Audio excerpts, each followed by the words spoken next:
Good evening, everybody, and welcome back to another episode of Fan Experience TV, the Austin 316 edition. So, honorable shout out to Mr. Stone Cold Steve Austin 316, one of the best wrestlers to ever perform in the WWF/WWE. We are on episode 67. This TV show is brought to you by Playing the Field. Playing the Field is a sports fan community and dating app. It's made exclusively for sports fans. We want to help that college freshman that's going away to school, help him find friends quicker to talk sports with, or go to games with somebody else that in their, in their circle, or help a hardworking mom that wants to, start a softball team on a weeknight, and also to help a hopeless romantic form a deeper connection with somebody that shares in their common sports fan lifestyle. As always, I am your host, Mike Katos, and alongside me is my co-host, Rick Molina. Rick, how we doing? Oh, doing well, Mike. There is so much going on. We have a lot to get into. I mean, the sports world is buzzing, but we're going to hold off on that for a couple minutes. Yeah, and we're going to interview our first guest coming up, our old friend Max Montrey. Yep, Max, welcome back to the show. Gentlemen, it's a pleasure to be here, and I'm just fortunate to be here with how far you guys have come. I don't remember that music in the intro last time. It was not. I'm pretty sure. I think you were episode 7. Now we're on 67. So things have changed. I was the Ocho. Come on, I was the Ocho. That's right. You were the Ocho. That's right. You were the Ocho. Right. Yeah. Okay. All right. So I was one off. All right. No, it's all good. All good. Yeah. I mean, obviously we got new backgrounds. Yep. I know. Behind us, and just the whole thing. I'm just trying to keep up with you guys. Seriously, like I got a long ways to go. Well, I mean, obviously, we had you on early on episode 8, and we talked about sportstrace, and you were developing it, and you were ready to to get it out there to the masses. Mm-hmm. So the biggest update that you got for us is you guys launched a couple weeks ago. You had your launch party last week. So tell us about sportstrace, and just share it with our audience again. Yeah, I finally got to get some sleep this past weekend. We had the launch party last Thursday, totally right about that. And we got in the App Store. It's a funny story about that because you hear the horror stories about getting into the App Store. So we're like, we should push it and just see if we run into any roadblocks, just in case. We ran into no roadblocks and ended up there 3 weeks early. So we didn't tell anybody about it. So technically we've been there since February. Okay. But now everybody can have their biomechanical motion capture lab in their pocket. Like, I know while we were tuning up for the show, Rick got in there. I know he doesn't necessarily have any videos to upload yet. No, not at all. I'm fully loaded over here though. But perfect. But we got, what do we got in there right now? We got the video management component is in there. We got the analytics, so all of the data, all of the telestration on top of the videos. We have the recommendations. You have to upload a few videos to get those recommendations back so we can see the consistency of form. Mm-hmm. And we have the compare. For golfers, we have the pro compare in there right now. And in a couple of days, we're going to have the baseball players. So you'll be able to compare them against one another.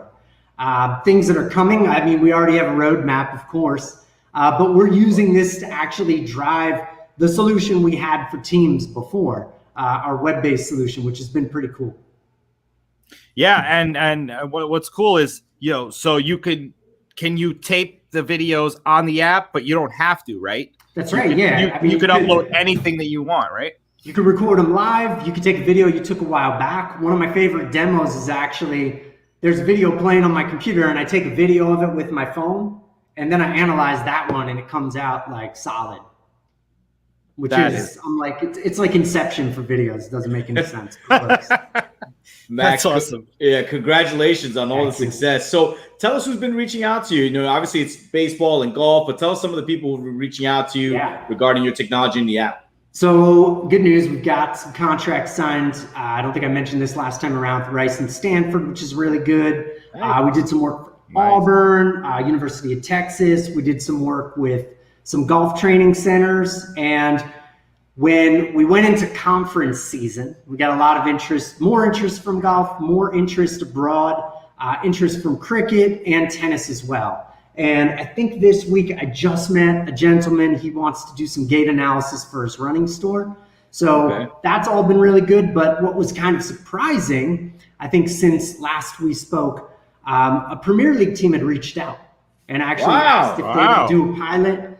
We've been working on some stuff there, which this is going to sound strange also. This has actually turned into more on the physical therapy side, because some physical therapists have reached out to us too. At the very beginning of the year, we were at a conference for clinicians and physicians, which is really neat. That's incredible. Now, obviously, football is a major sport in America. I know. Are you guys going to set up something where quarterbacks can watch as they're throwing form, wide receivers and defensive ends watch their technique? Is that all coming down the pipeline? Yeah, we were watching, I think it was a Monday night game. Buffalo's playing, Josh Allen was there, and they were talking about how he'd worked on his form and technique. And it was 100% kinematic sequence. One of the first things that you're going to see in the app is the ability to measure that and firing mechanisms. What comes first, right? Your hips, then your shoulders, then your elbows, and then your hands, right? It needs to be a whip-like motion. So they were talking about exactly that for quarterbacks. And we can do that right now. So, yeah, we're working hard on that as well. That is incredible. Great work, man. Thank you. You're going to have to have some quick frame rates for Dak Prescott's warm-up. For the dancing, yeah. That guy goes, ham on the workouts. But he got paid. That little hip thrust got him paid a lot of money last week. So what have you been? Well, actually, you know what? Tell us about the launch party. Tell us about the launch party. How fun it was, and what was entailed. What everyone got to experience. It was a lot of fun, right? I live in Seattle. You guys both know I'm from the East Coast. Right now, I'm actually in Missouri. So I was shortly after we last spoke. We got a grant. I think I might have even mentioned on the last show. We came down here. I drove straight down to Missouri, middle of the pandemic. Got an apartment here, so I've been kind of splitting time between here and home. They had lifted the mask restrictions here, so we were able to have a pseudo non-socially distanced launch party, which was kind of neat. I mean, for sure, everybody needed it. And it was as much a celebration of the community here, the First 50K community, the Codify community, the general community down here in Southeast Missouri, as well as sportstrace app launch. I mean, in all honesty. But, we had games. We were like, hey, we could do some stuff. Let's not just have food. Let's have games too. So we had a long putt competition. Oh, wow. We were asking people to download the app. They were doing their long putts, and if they sunk one, they got a hat. I got a guy. He's around the corner from where I am right now. He makes these hats by hand, so it's pretty cool. And I'm gonna send you guys them. Yep. I'm gonna rock it on the show. It's coming.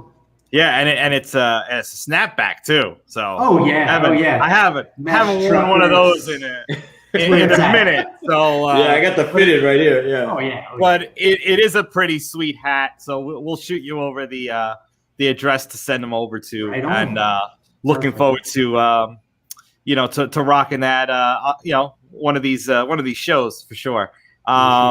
So what was I just lost my train of thought. It's available on iOS. It's available on Android. That's right. And it's available to anybody and everybody. You don't have to have a team. You could just literally just be your own individual person that wants to work on his softball swing or his golf swing, and you can go and upload the videos right now. Yep, absolutely can. And right now it's actually free for the next 30 days. So get in there. Coaches, like for soccer coaches, any kind of coach can just sign up and they can take advantage of it. Let me ask you this, Max. Like, obviously people are reaching out to you, but are you having people go out and talk to teams and talk to people about your app and sign up? We do. We had a really good pipeline of teams, both the professional and college level folks that we continue the conversation with. First of all, we're just glad that they're back on the field, as you guys no doubt are. Right. I mean, when last we spoke, people were just getting back onto the field to play across all sports. Right. Yep. So this is a really good time, especially like baseball, softball, golf, our primary markets. This is the first time some of them have been back in a while. So they're a little preoccupied at the same time, right? We're always happy to talk with them, impart any insight there. So we do a little outbound with that. We do a little outbound with facilities as well, both golf training facilities and baseball, softball training facilities. So yeah, we're talking to lots of folks all the time. That's great. That's great, man. And well, I mean, it's just incredible. I mean, I signed up. It was pretty quick. So for anybody who think it's cumbersome, no, you sign in, you go to the site itself, you can sign up, you can start downloading pictures and taking pictures of yourself right away. So that's a great thing. So right, you're US right now. Where do you see the projected growth of the company? I mean, 5-10 years, do you see yourself being a public company? Yeah. Wow. That would be fun. Whoa. He's going for it all. Rick's going for it all. Listen, you gotta, what is that old saying? Nobody remembers the timid, only the bold. I mean, That's right. Yeah. You gotta go out there. So favor the bold. I agree. Yeah. We absolutely want to be the number one analytics provider in sports. We absolutely think that video is a place that we can leave our mark in a very profound manner. Over the next 3 years, we will be rolled out not just to the sports that we started with and that I've mentioned today, but we want to go through all territorial sports. Again, I have folks coming to me who have literally just invented some sports. I'm not even making that up. Wow. Some of the craziest things you could think of. But beyond that, we've had conversations about the ideas of fan engagement. I think we mentioned that last time. Mm-hmm. And as I mentioned earlier, like physical therapy, I think that we could do a lot of good there in all honesty. Yeah. I feel like that's an area we can help. Yeah, that's just great, Mike. Yeah, and another friend of the show was chiming in before the show, and on our comments you saw, and Pete Klein, wants to try to utilize sportstrace for action tennis. I think that is a perfect application for sportstrace. Because I need to know how to jump over barrels in the proper manner before I break my face. Mike hasn't played enough Donkey Kong. So you don't know about that. Yeah, that's back in the day. Yeah. But that's a lot of thumb motion. Like I actually have to use my legs in this. Fair enough. In this situation. Like I said on LinkedIn to Pete, absolutely, let's make it happen. To everybody else, absolutely, let's make it happen. Any friend of the program is obviously a friend of mine, so awesome for sure. Yeah, and it was we if you're ever back on the East Coast, you got to play a game with us because me and Rick are gonna. We're wearing helmets and knee pads, and it's just gonna be ugly. It's just what it's gonna be. Like we were talking about before the show, we got to get the sportstrace relationship analysis. When some man or woman goes in for that special moment with their significant other. Right? Yes, exactly. Like we gotta make that happen and off the program. The G-rated special moment. We're talking about first kiss. We're not talking about anything past that. This is like the no talkies silent movie, black and white. You know who would be good for you to connect with the guy that owns Kiss Cam, right? Because you get people who kiss cam all the time. That's right. So they go in for the kiss on Kiss Cam, and then they could take it and then they could break it down on your app and be perfect. Yep. Oh, yeah. Like, her body language said that. Yeah, she's like, she pulled away. Not good. We'll have a bunch of guys announcing it on that. That's some like awesome marketing material, though. If you can, you got to have that funny stuff. That's what people remember. You know what I'm saying? So definitely, when people start making connections on the app and they're going in for the kiss, I'm gonna be like, sportstrace, let's go. For sure, yes. Spin it up. Max, so you having offices in Seattle and Missouri? So you're gonna have both sites, okay? Yep. For right now, that's what we got going on, which has been great for us. Our office here in Missouri is very central to everything. Obviously, my home's in Seattle, and I got my house back in Jersey too. So I haven't been back east though in a while. Like I said, when I get back there, we got to meet up. Come on. Yeah, 100%. Man. We gotta grab a drink. For sure. Let me ask you this. So obviously New York is becoming a tech hub. Have you thought of maybe doing something in the tri-state area? Has that crossed your mind? Yeah, it's funny. Like back in the day when I was there developing things down on Wall Street, it really wasn't, right? Because, finance, fashion, advertising, and at the time they just weren't ready, and that's fine. But now every company is a tech company, so it is basically number 2 behind Silicon Valley. It has leapfrogged other huge hubs out there. Always give it some thought. You know, my heart's in New York. That's where we got to Seattle from. So I mean, absolutely. Well, listen, if the company goes public, you can right there. You know, that's right. Yeah, just walk down the street. You go ring the bell on your lunch break, man. Yeah. Just walk down past South Street and just take a right. It's no problem. Yeah. Is it number 2? It's above Austin, New York. Yeah, check out. So a couple things for us. So one, you guys going to Sport Techie State of the Industry next week? Where's that being held? That's going to be virtual this year again, like it was last year. We're going to be exhibiting there. You should check that out because our friends from Sports Tech X are about to publish their annual Sports Tech Startup kind of State of the Industry report for North America. They just published for Europe. And my bet is on New York still being number 2. I believe it was number 2 last year as well. Yeah. Wow. Okay. So shoot us over the link for that because Sports Tech events. Yeah. Got it. When is it? What day is it? It's like a whole week thing, or Sport Techie State of the Industry is next Wednesday and Thursday. Next Wednesday, it's March 24th, 25th. Always great to pop in. They always have amazing speakers. They have some really good exhibitors this year, like me. I could tell. We got a sneak peek at one of their best exhibitors. There you go. We got him on. Max, let me ask you this: the Olympics are coming up. Is it this year or next year that they're going to do it? Do you know? I think they'd rescheduled to do the Winter Olympics at the end of this season. Any Olympians reach out to you guys or anything like that? We had some early conversations with that around broadcast, and we had some other conversations around athlete performance. Okay. But with a lot of the uncertainty around it, we've kind of been staying away. Okay. But you never know, right? You never know. Yeah, never know. Absolutely. That is good. You know, I want to ask you this.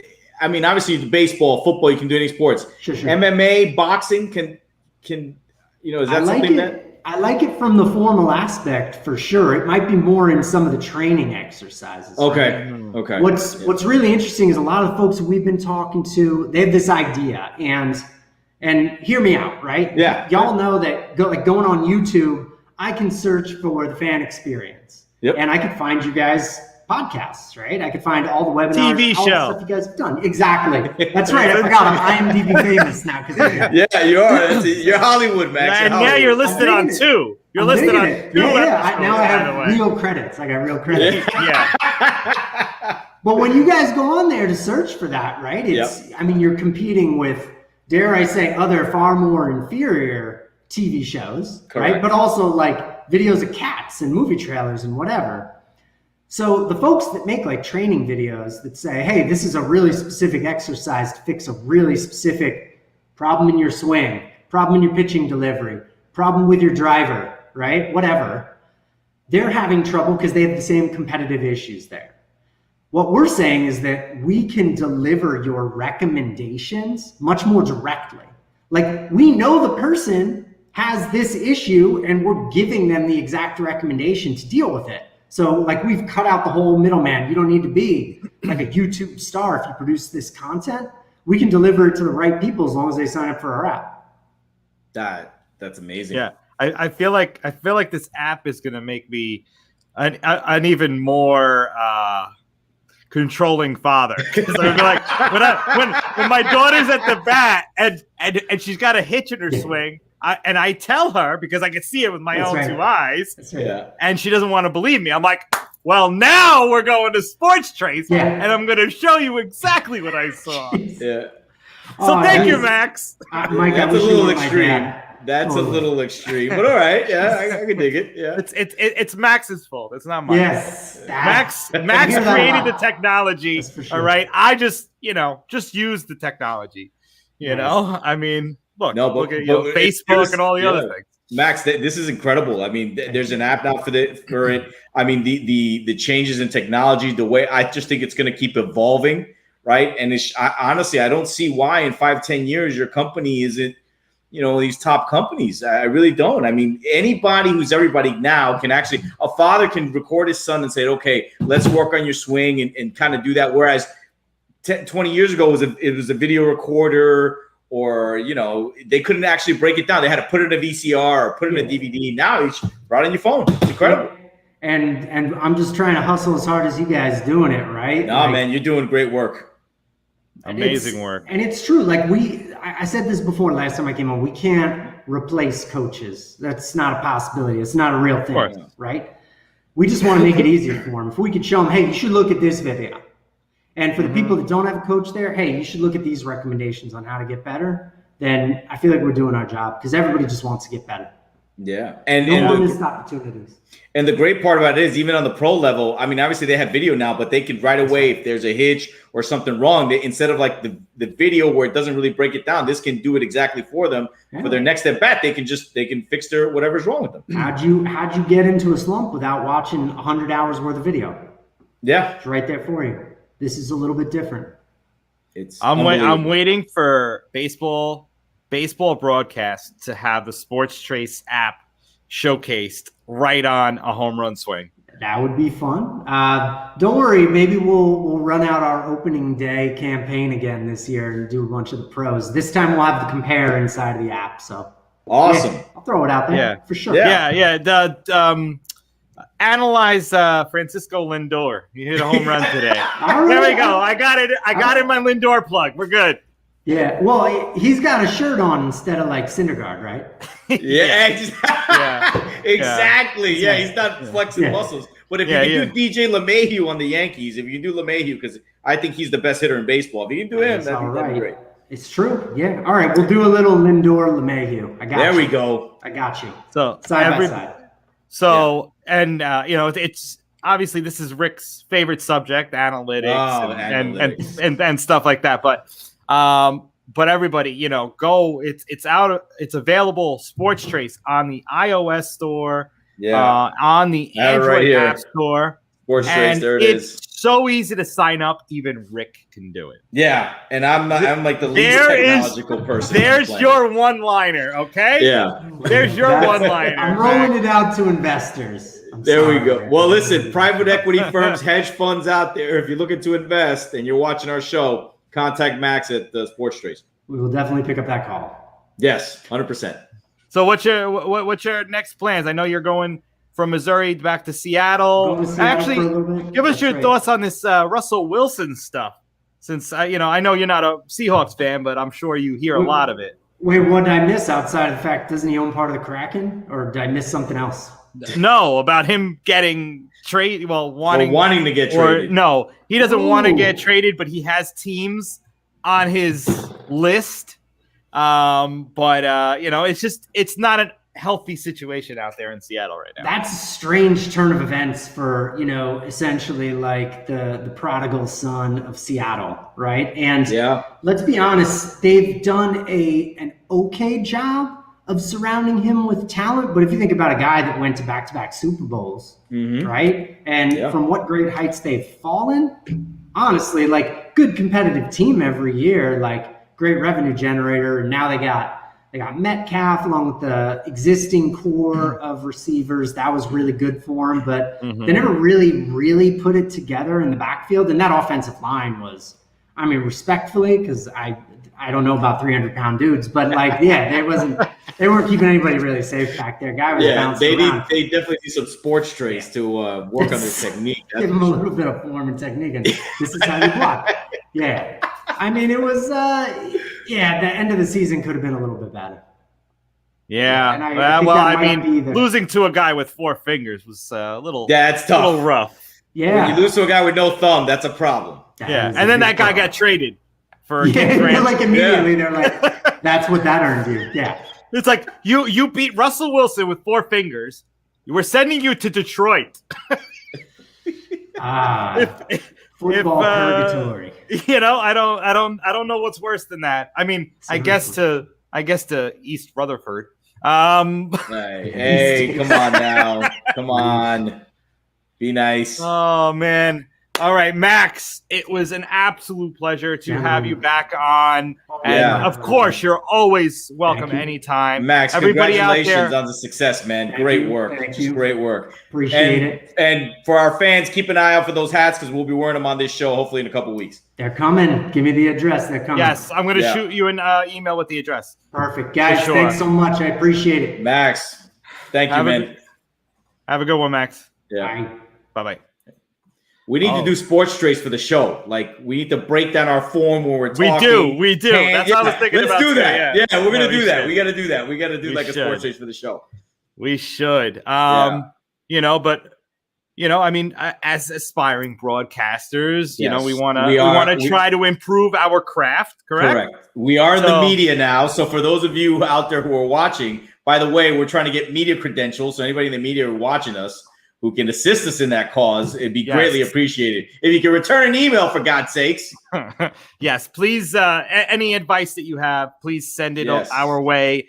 Fan experience at playingthefield.io. It would be much appreciated.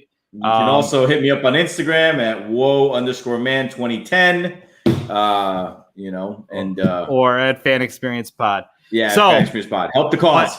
So we are aspiring broadcasters, and joining us now is another aspiring broadcaster. She's doing amazing things. She is a student at the University of Alabama, and she is working hard all the time. And it is our pleasure to introduce Arielle Schafer. Arielle. Hi. How are you? I'm good. How are you guys? Doing well. We are doing great. Thank you very much for coming on. Yeah, thank you. It actually worked out perfect timing because, I had practice and then I had tutoring for my theory class. So I'm in grad school, so I'm taking law, like theory and journalism, which is very crazy and stuff. So it worked out perfectly. I was like, oh my gosh, I'm going to be late for this podcast. So I'm so sorry. We had practice and tutoring, so it was just all this together. So no worries. All good. You made it. You're here. So I know you're going to school in Alabama now, but where were you born and raised? Where do you come from? Okay, so I was born and raised in Atlantic City, New Jersey. Okay. Here we go. Yeah, so I'm a Jersey girl. I love the North. I mean, I love the South, but I love pork roll and I love Wawa and I love the Phillies. I love the Sixers, but I hate the Eagles. So we'll get into that. Okay. But yeah, so I was born and raised there. I played competitive basketball all my life, and I was recruited actually for basketball in college. But then in high school, I needed a spring sport, so I tried rowing. And I'm here at the University of Alabama on a scholarship here to row. It's my 5th year. I took the extra year of eligibility that the NCAA provided for us last year with COVID. So yeah, that's a little bit about me. I'm a rower. At Alabama, we have a pretty decent football team, I would. Yeah. We've heard of a team. We've heard something like that. Yeah. It's okay, I've heard. Okay. I think we have a pretty decent basketball team too, I would say. Yeah. A couple of Final Fours. Yeah. Okay, 100%. We're one of the only schools that have a men and women's basketball team in the tournament. So that's pretty freaking cool. Congratulations. Yeah. So all good things. So that's where I'm from. And yeah. So, before we dive deep into in Alabama and the sports that goes on there and what you're doing over there, why do you hate the Eagles? So who do you root for if you're not an Eagles fan? You want to do Phillies and Sixers, but not the Eagles. So where do your allegiance? Are you a Fly? Well, good. Yeah. I'm a Flyers fan. Yes. Yeah. My dad was good friends with Brian Propp, so I will support them forever, and I love them. But yeah, I'm not an Eagles fan because funny story. My dad's side of the family is all Eagles fans, but my dad is not. My dad is Miami Dolphins fan because growing up, idolized Dan Marino. My mom is from Washington, D.C., so she's Washington Redskins, no name, whatever the heck they are now. She's a diehard Redskins fan. So I was just when I was old enough to kind of understand football and stuff, I think I was 10 or 9 or 10. I was okay, whoever wins the Super Bowl will be my team. And that year was the Indianapolis Colts when Peyton Manning led them to the Super Bowl. Wow. Okay. I know, really, really odd. But I have stuck it out with the Colts, and we'll see what happens when Wentz and all gets there. I'm not the biggest fan of Carson Wentz, but why? Because he was an Eagle? No, but I mean, you have to understand, like, Eagles fans, I appreciate the passion that they bring, but and they are hard to be in a stadium with. Like, when they played the Redskins, like, my mom decided to wear a Redskins shirt into the Eagles stadium, and I was like, well, this is just great. Like, we're going to die. So, but yeah, so that's why I hate the Eagles. But I did cheer for them when they were in the Super Bowl because everyone cheers against the Patriots, so yes, so, that we can all agree on. Yes. I guess now it's the Bucks, but like whatever. That's how it goes, you know what I mean? But so that's why. But I'm a diehard Sixers fan. And we're doing okay as of now, and everyone. I say okay, even though we're doing fantastic. I say okay because they always get to like the final, like. They're doing great, and then they always just disappoint us at the very end. So I'm trying to not sound too confident or jinx it. So I'm like, okay, they're doing okay, but they're actually doing pretty good. Well, right now your Sixers are down 9 to my Knicks. So just to let you know. Yeah, I did not get the update yet because I hadn't experienced. So yeah, so we'll have to see because Embiid's out. So got it. Yeah. So I want to get into like the sports that you like. And obviously rowing. When did you first get into rowing? Like, how did that all start for you? Like, was it when you were a kid, or was it as you were getting into high school, college? Like, when did that start for you? Yeah. So like I said earlier, I needed a spring sport in high school, like a third sport. I played field hockey in the fall, and then I played basketball in the winter, and I needed a third sport. So it was either track and field, lacrosse, or rowing. So we're at the high school sports career fair that they have for incoming freshmen. And literally my high school coach, who I'm still super close with, like a dad to me, pulled me like out of the crowd, dragged me to go sign up for rowing. Cause he's like, you're 5'11", like you're huge, almost 6 foot. You're like a strong kid. You should try it. And I'm sitting here like, what the heck is this? Like, I don't understand. And I was like, okay, fine, I'll try it. And I got out there and I was like, holy crap, this is so cool. But like I said, I play different sports. So a lot of times, like a lot of the girls that I row with now in Alabama have been rowing since they were 10. It's a year-round sport. Wow. So I literally kind of was considered a talent transfer because I only rowed in the spring. I literally went from state playoffs in basketball like Monday in a boat that Sunday. I completely like transitioned from sports in high school. So what happened was I was a sophomore in high school, and in order to get recruited in college, like they start around summer of junior year. So we have this fitness test called 2,000 meters on the rowing machine. So that's kind of like your standard distance. It's kind of like, I don't know, maybe doing the mile run in like elementary school, those. Okay. Yeah. Like, so in order to go, I did not know this. So I just had no experience really on the erg, just like, they're like, okay, just go for it. And I didn't know in order to get recruited for Division I, you have to pull under 7 minutes and 30 seconds. That's considered really fast at the time. So my first week, I went 7:27, and all the coaches were like freaking out. And then I had no idea what it meant. So I got a call from the University of Iowa July 1st, going into my junior year of high school. And Alabama was the last school to reach out to me, like right before I went on my officials. I had Tennessee, Clemson, Old Dominion, Duquesne, Cal. Like I was, just getting recruited. And I was just like, this is crazy. Like, I don't even know what rowing really is. Yeah. I have some potential here. And I came to Alabama and fell in love with the campus and the facilities and the support staff here. And I'm here 5 years later. So, that's kind of how my story became. Like my coach just said, hey, you look like a big strong kid. You would like it. And I fell in love with it. And that's the story. That's an amazing story. Yeah. Now, was it at Alabama that you started your love or your curiosity for journalism? Is that where you picked it up? So no, actually, it's kind of like a stereotypical story. I feel like sometimes happens, but my dad and I like love we would watch every Sunday football together, like from 1 p.m. until Sunday Night Football. Like, you know, wow. Okay. Every single game. You know, my dad had the DirecTV like sports pack. He have the dual screens and stuff, and he's all excited. So like my dad, we saw Aaron Andrews. I forget what game it was, but it was Sunday Night Football. And my dad was like, hey, I was like in 8th grade. He's like, hey, you know, you'd be good at something like that. And I was like, what, like a sports reporter? And he was like, yeah. Because like, I don't know why I wanted to be like a lawyer. Like in 8th grade at like 11, you have no idea what you want to be. Yeah. So it was actually really funny. I was like, oh yeah, that would be cool. And then like for basketball, I had a strength and conditioning coach I would go to like twice a week.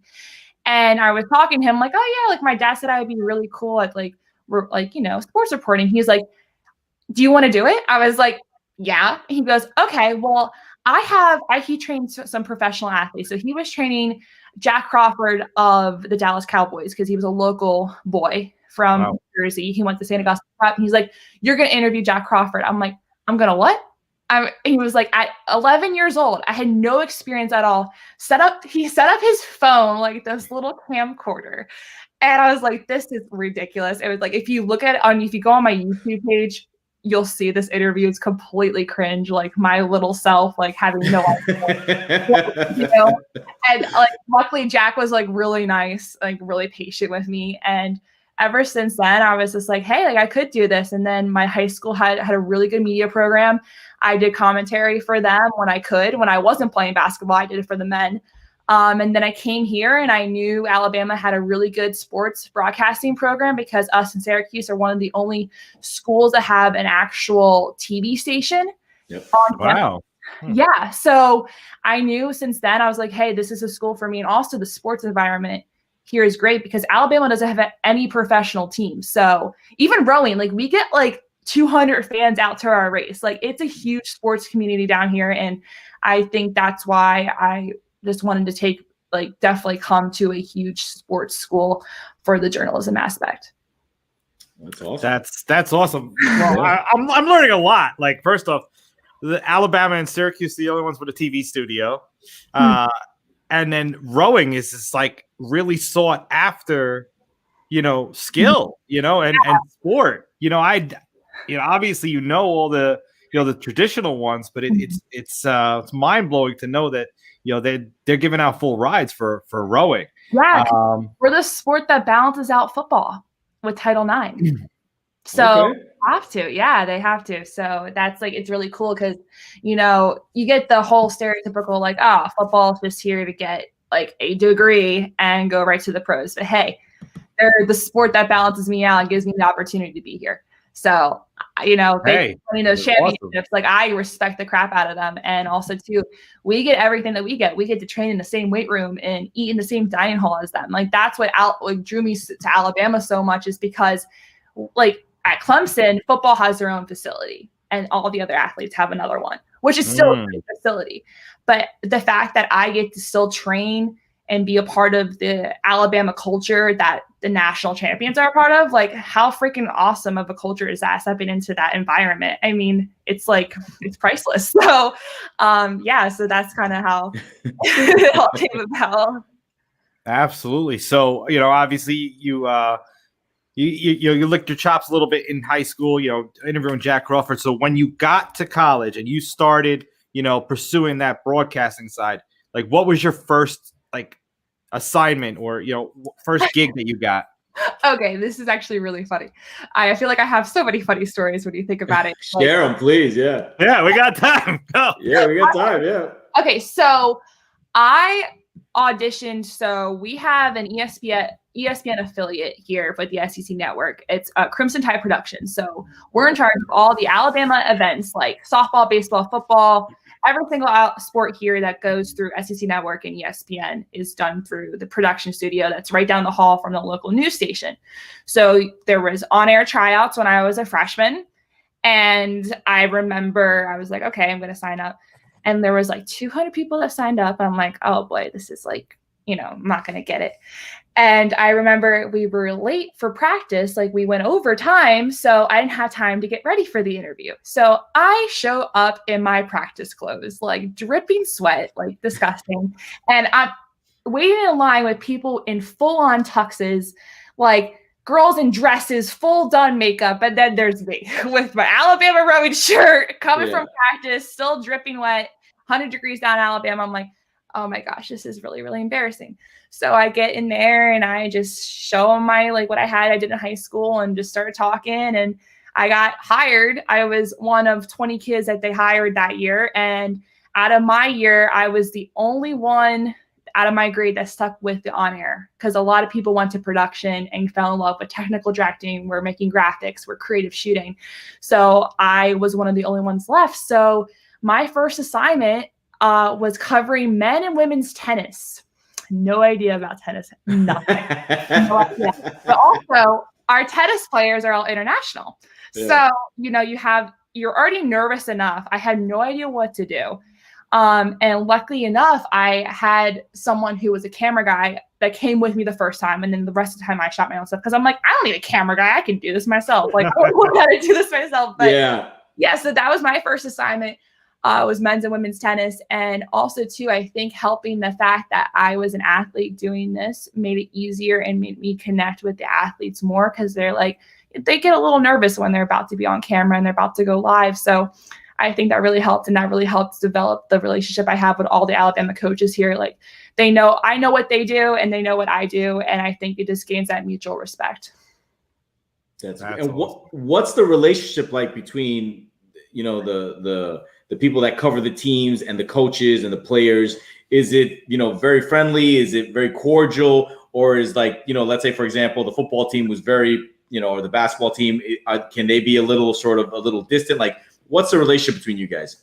So, I mean, I think every reporter has a chance and opportunity to create their own relationship with every single athlete and every single coach that they encounter. And I've encountered everyone from the soccer coach, Wes Hart, to Patrick Murphy, who I'm very close with, and to even Nick Saban. I had one opportunity to ask Nick Saban a question, and I think it was the scariest moment of my life. You know what I mean? So, you have opportunities, and I've interviewed Tua after games, and I've interviewed Jalen. But I think because they see me in study hall, they see me in class, at like, hey, it's okay. Like, she's cool. Like, she's not going to ask any questions that will stump us or make us feel uncomfortable. And I think also I always tell the people I train, like the new freshmen that come in, I'm like, hey, like, you have to understand that they're people too. Like, yeah, they're on TV and yeah, it's Nick Saban and stuff, but you have to understand that they're a person as well. So I always treat them the same way like I would want to be treated. Like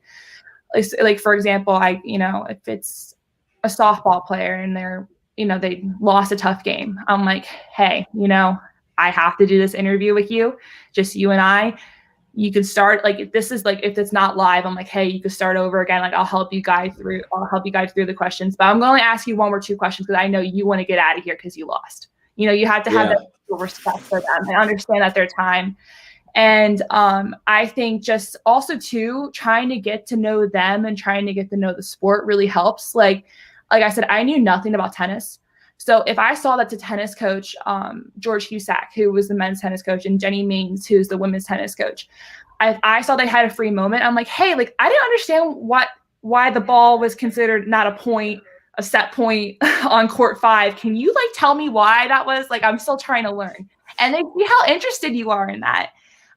So I think it's just, treating them like human beings and just they have a script A on their chest, and they may have had the game-winning shot. But at the end of the day, they put their pants on the same way that we do. So I think kind of just letting them know that makes them feel a lot more comfortable. So you've been down in Tuscaloosa, right, in Alabama. What is the most memorable sports event that you've covered in your time down there in Alabama? Oh, well, okay. So my most memorable one was LSU and Alabama, Joe Burrow versus Tua, number 1 versus number 2. Okay. College game day was here. So the funnest part, that was a very long day for me because I had to miss practice. So I had the opportunity to cover college game day and, meet Reese Davis and, all that stuff. And then all SEC Network was going on at the same time. So I had a chance to cover it as a student reporter. And I had practice during the show, obviously. So coach made me get up at 3 because I had to be there by 5. I did the workout at 3 on my own. And then I was on the station by like 5:30. But that game, there were so many people coming to LSU, Alabama. The president was coming. So you had to be screened and background checked and stuff and had your camera gone through by Secret Service, which was like the craziest thing I've ever had to experience. Wow. So that was a very long day. So I covered College Game Day, covered SEC Network, had to get in the studio by a certain time because our studio for Crimson Tide Productions is in Bryant-Denny Stadium. So I just walked onto the field. So I was able to go through the student section during the LSU Alabama game. And you guys know how tight of a game that was. And I was just covering it, asking fans questions and stuff. Really a lot of fun.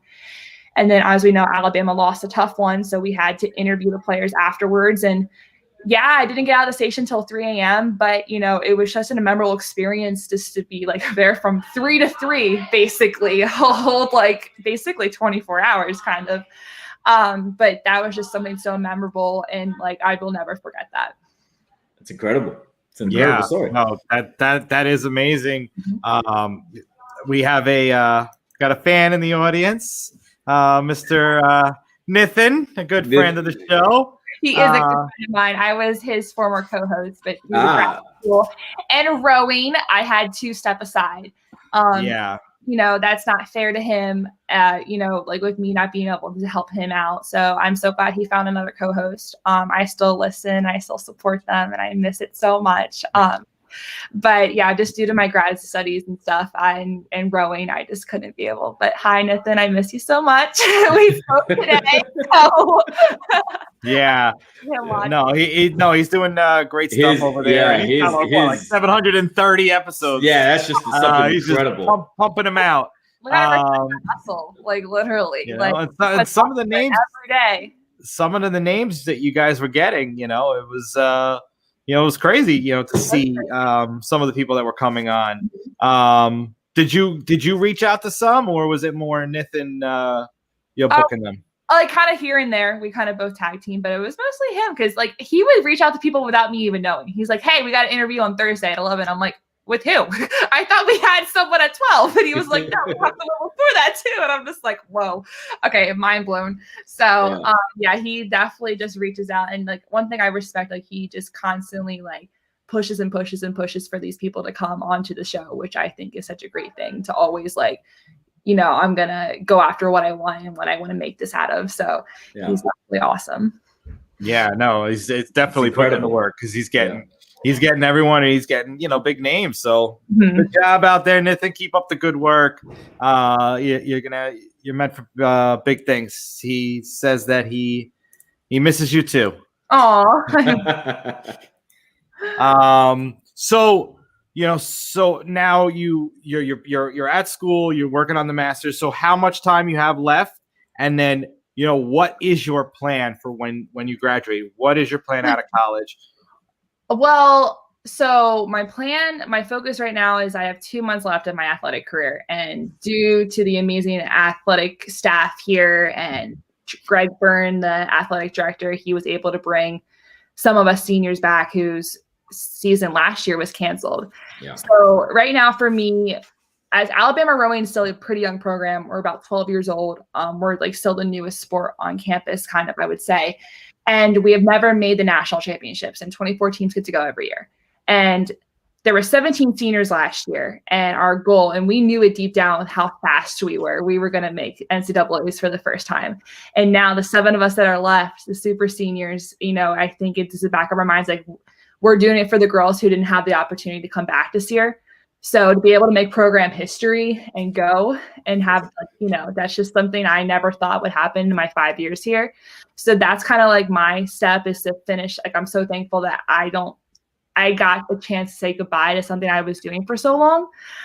So that's very exciting for me. And then also too, I'm looking for jobs right now. That struggle, like, I did, some sideline stuff for SEC Network when I was a senior. And, when I was talking to a couple people like Kareth Burke, who does sideline for the Golden State Warriors, she's like, at 21 years old, you did sideline for SEC Network. Like, are you kidding me? Like, that's crazy. And I was just like, it just happened through my internship. And I don't know. I just they wanted me to do it. And I was like, sure, I'll do it. But yeah, no, I'm just like trying to get my reel polished, interview prep. Here at Alabama, we have a career like advisor and stuff. So she's been helping me go through those mock interviews and stuff. And I'm still working at the local TV station, and I'll be here hopefully this summer helping out with anchoring and stuff. So I'm just looking for a job and just looking for a station where a team or someone who will let me be their voice and tell their athletes' stories and like get to share with the community. So that's my next step. Those are incredible. Now, let me ask you this. If you got an opportunity not to do sports, would you jump at that? Oh, yes. Anything. I think right now, like, especially with the times that we're living in, if you get a job, if you get hired, like, that's such a blessing because everyone, I came back to get my master's because like I was in the process of getting hired, but due to COVID and due to other people who have more experience than me, they got the job over me. So like, okay. So I think if it was news, if it's traffic, I'll do it. If it's like, I don't know, being the voiceover, like for like, coming up on next today, like, I don't know, like coming up at 6, like be that little voiceover, I'll do it. Like I will do everything. So yeah, we're just like working in radio, we're working like podcasting, or being the intern that runs a good coffee, like anything. Like I'm just looking to get hired. Now you were a Jersey girl. Have you thought of maybe coming back up to the East Coast and trying to some of the WFAN obviously is a big radio, sports radio here. One big one in Philly too. And one big one in Philly too. ESPN radio. So have you any thoughts on that? Yeah, my mom wants me to come home. Like, but I love the South. Like, I think like there's so many opportunities down here with college athletics, especially with like, the SEC and, just maybe Big 12 out like in Texas and stuff. Like I would love to go anywhere at this point, but I mean, if I go home and I'm, if I'm in Philly or if I'm up near Penn State, New York, my mother will be happy. My grandmother would actually be even more happy, to be honest. Wherever the wind takes me, if it's in middle of nowhere, Wyoming, that's where you start. So because you have to work your way up in this business. So I applaud the hustle. I respect it. I think that's great. Yeah, no, it's very good, very admirable. And, obviously you're a hard worker to get the opportunities that you've gotten already so far, and it's a testament of your hard work and, and the effort you put in and day out. Hey, down the line, Playing the Field wants to start a whole podcast network. So when we start developing more shows, we're definitely going to come calling if you haven't landed your dream job. But it would be like 1 or 2 days a week anyway, so it wouldn't be anything crazy. Hey, listen, if you ever wanted to co-host this show, more than welcome. Oh yeah, I appreciate it. But I think she had to. She couldn't handle, with the Nithin show, with everything she's got going on. But after school's over, if you ever want to host, I can be anybody's co-host. It's just like, I didn't realize with grad school, it's a lot of work, especially like the master's project I'm trying to get done. So in order to graduate, and then rowing, especially being in season, we're 20 plus hours a week, before competition. Wow. So I have 2 to 3 practices a day. So it got too much, and that wasn't fair to the people, especially Nathan, like people that were counting on me to do stuff. Cause I'm the type of person, like if I'm not in 100%, then I feel really bad and really guilty not giving it my 100%. So, but yeah. So, sorry. You're finished. You're good. Okay. So you love, the college athletics and you love, being down there in the South. Would you, for like your dream job, would you like to, cover, entire leagues nationally, or, was there a certain team that you would love to just like, stick to and cover? See, I would love to go right into women's sports, especially the WNBA. I would love, to do sideline reporting for any sport, be a studio host, but I want to be in the booth. I've always wanted to commentate. Okay. That's something I've never gotten a chance to do here. And unfortunately, it's not because it's nothing against, a girl's doing it. It's just we didn't have the opportunities here to do it.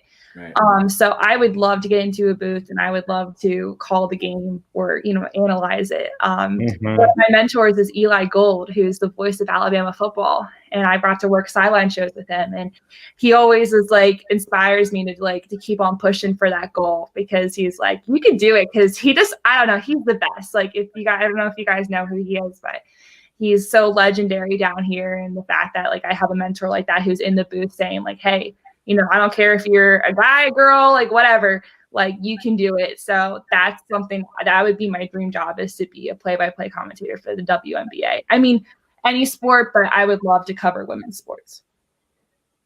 That's awesome. Rick, you got anything? No, I was just going to say, it's just incredible. Your passion, your hunger. I respect it. And I look forward to seeing you, hearing your play-by-play one day in a booth or watching the game or what have you. I wish you nothing but the best. And again, if you ever wanted to co-host our show once you're done with school, I mean, the door's open. I mean, you can come here anytime. Oh, thank you. I appreciate it. You are always welcome. Thank you. I guess we'll leave you with this one. Where do you think Devonta Smith ends up? I had this conversation with my father recently, and I think he might go to Miami. I don't know. Maybe Miami, maybe – I don't know. He's just so talented. It just really depends on who needs the receiver and right now. But we were also talking about Najee going to Miami, because because if you look at the Miami Dolphins right now, they have, you have your good tight ends, you don't have anybody who can run the ball, and that's what Tua is so used to. I think sometimes. So I really think we need that guy to really create those offensive plays for them. But I don't know. I'd be interested to see where a Heisman Trophy winner ends up. And I know there's some rumors going around that Max going to New Orleans or something. I'm whatever. We'll see how that goes. But so interesting. But you think Mac Jones? They got two quarterbacks over there now. I know, but I saw something on Twitter Mac Jones Saints by Drew Brees, and I'm maybe not, or maybe maybe the Patriots. I don't know. Can you see Mac going in the top 10? Because I could see a scenario where teams jump up and he goes in the top 10. Yeah, I think he could. I mean, to be honest, the development he's made in over a year, how coachable he is, and how I don't know if you guys have you guys have obviously seen stuff on him. He literally is so focused and so determined to do well that I think he'll do well anywhere. That's why I think Jalen Hurts was going to be a fantastic pro, because he's so coachable and he's so adaptable to different things. And I think he'll grow every year in the league. And I think Mac will do the same thing. And also too, it's you have the talent, you have the coachability, but also with Mac, I think in a way you have the star power coming from Alabama, and also coming from his personality. He's kind of a marketable, attitude. He gives a lot to the community. So wherever he ends up, he'll be a huge part of community service. I think any team would be lucky to have someone like him. Because I think that's what the Eagles are doing with Jalen. They're making him the it guy, the person that is their marketable figure. So that's just my take on it. Who knows? So, there you have it. The NFL draft breakdown from University of Alabama. I know. One thing that's really sad though, I did not do a March Madness bracket yet, and I really need to do that. I need to get my NFL stuff in order. I need to do all that. Yeah. Well, we're gonna do a whole big NFL breakdown right after we sign off with you, and talk about all the crazy free agency stuff going on in the last couple of days. But what is the atmosphere over there? Because I know they don't have a professional sports team. Do they go towards the Saints?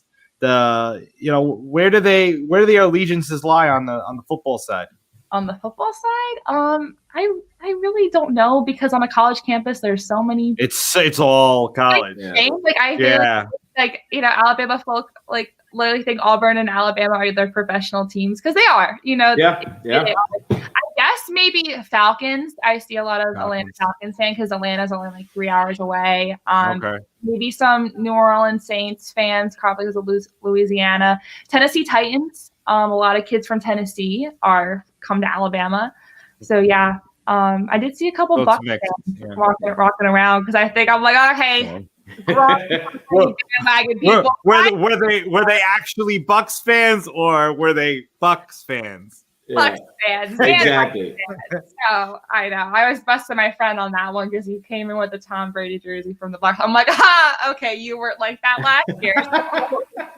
Eric, I do have one final one. Who's the person on the University of Alabama football team, whether it's Saban, who recruits all these wide receivers? It is incredible the wide receivers that come out of that program, right? You have Julio Jones, Calvin Ridley, Henry Ruggs, obviously Devonta Smith is coming out. There's another one that's on the team that's going to go into the draft. Is it Jalen Watt? Is it Waddle? His last name? Jalen Waddle, who's hurt this year. I mean, who recruits these kids? It's incredible. It's a new recruiting class like every year because a couple times it was it was Sarkisian, who's now Steve Sarkisian. And then, you have the Ole Miss coach. I don't know why am I blanking on his name because he's Lane Kiffin. There was good old Lane. Good old Lane. Run the ball, Lane Kiffin. Like, literally, he just did not run the ball at all when he was offensive coordinator. But so it's just it's really the Alabama factor. These kids are so I have a friend who now just made it to the starting lineup he'll probably start at right tackle or something. Okay. Finally made it, but he's a 5-star coming out of his high school, and during his junior year, he's finally going to get the start because he was okay with being the second and third string because he knew this program was going to get him to the pros. Yeah, he'll get to follow behind the greats that came before him. It's just literally that dynasty mindset, and I think it just doesn't matter who comes in and recruits these kids. It's just what Nick's. Yeah. Oh, did we lose her? I think we lost her. Arielle, I think you froze. Arielle, we lost her.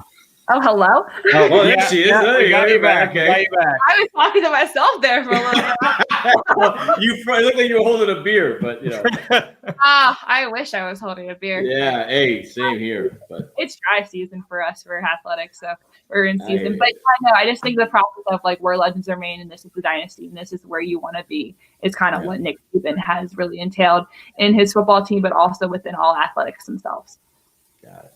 Well, Arielle, thank you so much for coming on tonight. You are awesome. I love the hustle. I can't wait to hear you on a game or wherever you WNBA game, WNBA, NFL. It doesn't matter. Wherever it takes you. Yeah. Well, thank you all so much for having me. Again, I haven't done many podcast appearances as a guest, so this was really cool for me. I hope I did okay. And you did great. Well, we call it a TV show now. This is TV. Yeah, it's a TV show. Okay, I have never been on a TV show, so this is well, you're going to be on IMDb, so there you go. Oh, well, thank you so much for having me. And let us know again when you have some free time. You want to co-host? Love to co-host a show with you. Totally, I would love for you guys to look at my stuff and work with you guys. You guys are awesome. Thank you very much. Thank you, Arielle. Appreciate it. Keep up all the great work. Have a good one, guys. Bye. Have a good night. Bye. She was awesome, man. She's great. Driven, and she's very, very knowledgeable. Yeah, and you great personality. Throwing out, hardball questions, and taking it easy, talking about recruiting, hey, listen, superstars, and she knows the ins and outs of it all. Yeah, I got to know who's recruiting these kids over there, man. Right? I know. I wish we had Henry Ruggs, Calvin Ridley, Julio Jones, Jalen Hurts. But I think Mac Jones is going to be a top 10 pick. But, talking about the draft coming up, but this weekend, obviously, Monday, the tampering period started with NFL free agency. And what a frenzy it's been. I mean, the New England Patriots said, you know what? We can't draft well, so we're just going to buy the league. Hunter Henry today. Jonnu Smith yesterday. So it's like it's going to be Gronk Hernandez version 2. 2.0. They re-signed Cam Newton. Years. Re-signed Cam Newton. Signed Nelson Aguilar. Yep. And they did not get Kenny Golladay. They did not. I got fooled. Thanks NFL memes for fooling me there. No, it wasn't NFL memes. It was super real NFL news. Right, exactly. And so, it's just incredible what they have done in terms of free agency. Unbelievable. Belichick said, you know what, we're opening the pocketbook and we're gonna make these moves. And let's not forget that the Patriots had 8 guys who didn't play last year. Mm-hmm. So, they're definitely going to be making a splash this year. Well, without a doubt. And the Giants just re-signed Leonard Williams, a 3-year, $63 million deal. Yeah. Joe Thuney went to the Chiefs for a 5-year, $80 million deal. Mm-hmm. The Giants also got a wide receiver. Oh, John Ross. John Ross a little before we signed on. And the Jets got Corey Davis. Davis. I don't know. I'm not really sold on Corey Davis. He's like up and down. He's up and down. But I think he's matured. He's going to be 26 going into this kind of offense. I think he'll be okay. Now, and then if you're the Jets, you have Denzel Mims. You have Denzel Mims on the outside. You have Corey Davis on the outside. Chris Herndon at your tight end. You have Jamison Crowder on the inside. The Jet, go ahead. Do we have Jamison Crowder? Well, he's still there. I don't know if they released him or not yet, but he's still there. Okay. And I'm just thinking, look, if I'm the Jets and I'm keeping Sam Darnold, I'm moving back and I'm trading. If Carolina wants to trade up, we'll trade up. If Kyle Pitts is there at 8, you take him. And load up that offense, man. And then at 23, if the kid from Clemson, Etienne, I believe his name was Christian Etienne or whatever I think his name is, the running back out of Clemson. I mean, they're making comparisons to Alvin Kamara, man. I mean, you take that kid, and you're ready to roll. I mean, And then I heard somebody today talking about Chris Carson is out there. So there's a lot of things, but this free agency's been wild, man. It's just been wild.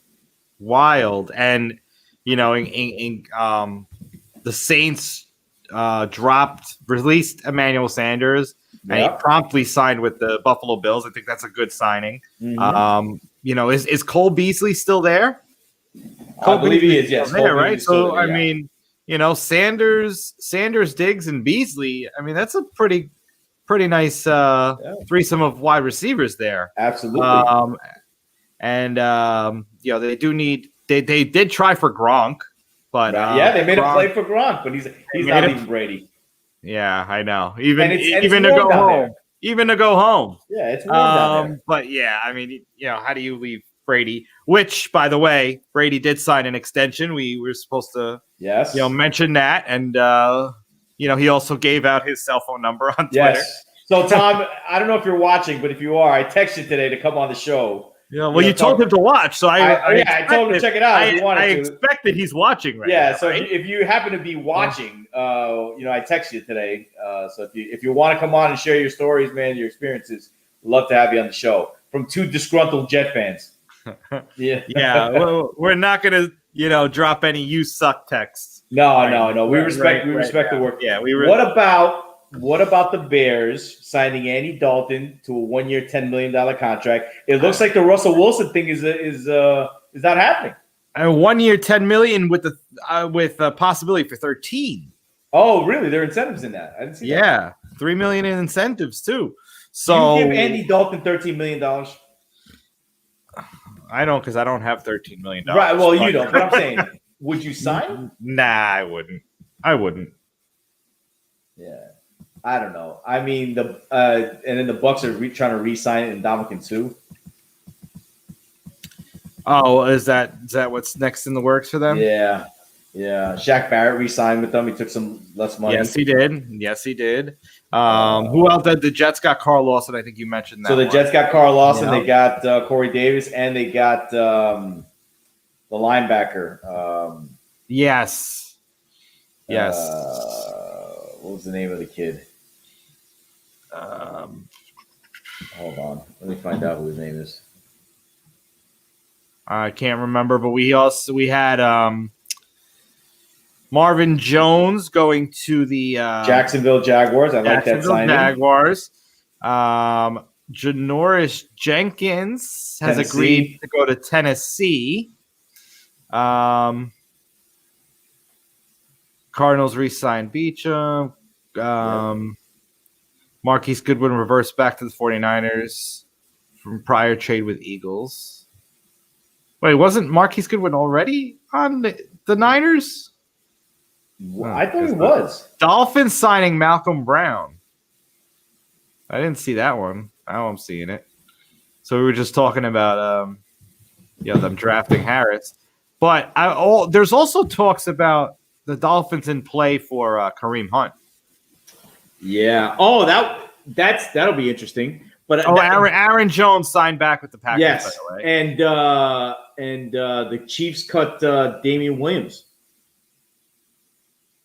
The Chiefs cut the running back from the Super Bowl. Yeah, the Super Bowl. They cut him. So it's been a crazy 40 hours. Eagles are giving Zach Ertz permission to seek out a trade. I mean, the Eagles are breaking it down. Unbelievable. This is like this is a pretty intense 48 hours. Yeah, it is. And here's the thing: Kenny Galladay's still out there. Nobody signed him. Juju Smith-Schuster's still out there. Nobody signed him. Yeah. Is anybody going to sign these guys? It's they're not going to get. And I think they overestimated the Griffin went down to Jacksonville as well, and brother might be joining him. Okay, you never know. It's a possibility. I think the Griffin boys will both be out of Seattle. Yeah. Mm-hmm. And then what's funny about Seattle? What's that going to be like if Wilson doesn't get traded, man? What's it going to be like him walking into that locker room again? Like, is that relationship toxic with him and Pete Carroll? Like, can they get along? Can they coexist? It's tough. It's going to be tough. And Tyrod Taylor signed with the Texans. Oh, yes. Yes, I saw that too. He signed. So what? I mean, if you're Deshaun, what are they? If you're Deshaun Watson, it doesn't look like they're going to let you out of your contract. So what are you going to do? You sit out the year? I heard them talking about it on the radio a lot today, and it's just you have to imagine that. First off, if they don't trade him before the draft, the Texans are just morons. Oh, yeah. They completely blew that. They have an unbelievable amount of draft capital that they can get back for him.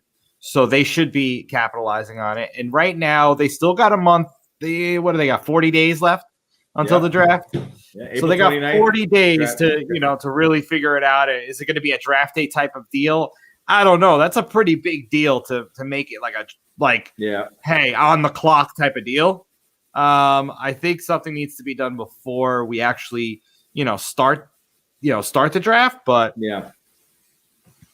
if it, at worst case, that's when it's going to have to happen. Because if you wait until after the draft, you are doing your team a disservice. Because I'm with you on that, he's not gonna. Okay, even if he does play, I just don't. I see, sore backs and hamstrings and things that you can't prove exactly that are an injury, so he could just get his money and not have to play. I mean, it's not the way to go about things, but at the same time, he's saying, I just want out. That's pretty, but this is he's a game saying of chicken, I want out. man. It's not like, he's given them every opportunity to just, find a suitable trade partner, and, we'll see what happens. But the Russell Wilson to the Bears is most likely not going to happen. That's not happening. Yeah. And you can't flip them. You can't flip-flop the two of them. Because Russell Wilson's not going to want to play in Houston, and Watson's not going to want to play in Seattle. So there's two teams right off that bat that you can't trade to. Look, I'm at the end of the day, I think Deshaun Watson's going to end up in Miami. I think Miami's going to put a package together. He's going to end up there. I don't know what's going to happen to Russell Wilson. To be honest, I don't know, because I don't know where else is he going to play. I don't know where else he can play. I don't know where else he wants to go. So I don't know. There's another guy who's out there who can be traded for, and I think that's OBJ, Odell Beckham Jr. on the Browns right now. I think he can be had. If I am Joe Douglas, I am making that phone call. Oh, I'm bringing him to the Jets? Yes, I'm Joe Douglas. I'm bringing him in. It solves the receiver problem. He's only, what is he, 26 maybe, 27? Yeah, but, you know. Hey, hear me out. He's been banged up, and yes, he's been hurt. But I think he's mature now. He's a mature player. He's not going to Paris and getting caught eating pizza and God knows what, and marrying kicking nets and stuff like that. I think he would be a great fit for the Jets, and whoever they draft at number 2, and it's gonna be it's either gonna be Zach Wilson or they're trading down. It's gonna be Trey Lance, and but if he's out there, man, as GM, I'd be intrigued. What would you give Cleveland for that? I'd give him a 3rd round pick. Why not? Oh, yeah, I would. I don't think that's what it's going to take, though. You think no, he's not. You're not giving a 1st round pick for him. Come on. I'm not giving up. I mean, when did you go from 3rd to 1st? I mean, 2nd. No, not with all the injury history. I'd give him a 3rd round pick for him. Call it a day. Or I trade Sam, and then what I get back, I trade for Odell. How about that? Yeah. No, I mean, it's interesting.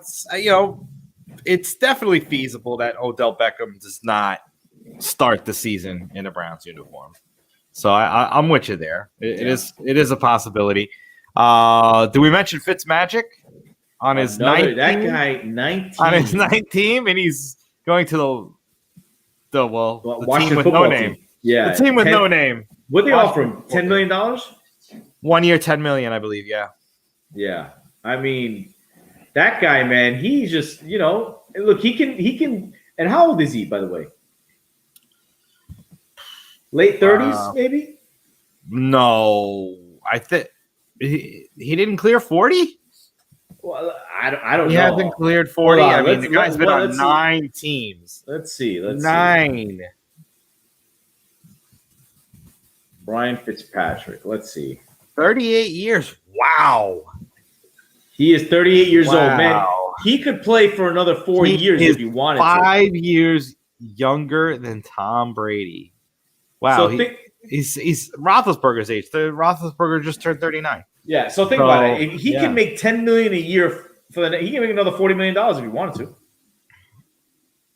He could. I mean, wow. I mean, how many teams do you think he plays for? He might play for a couple more teams, man.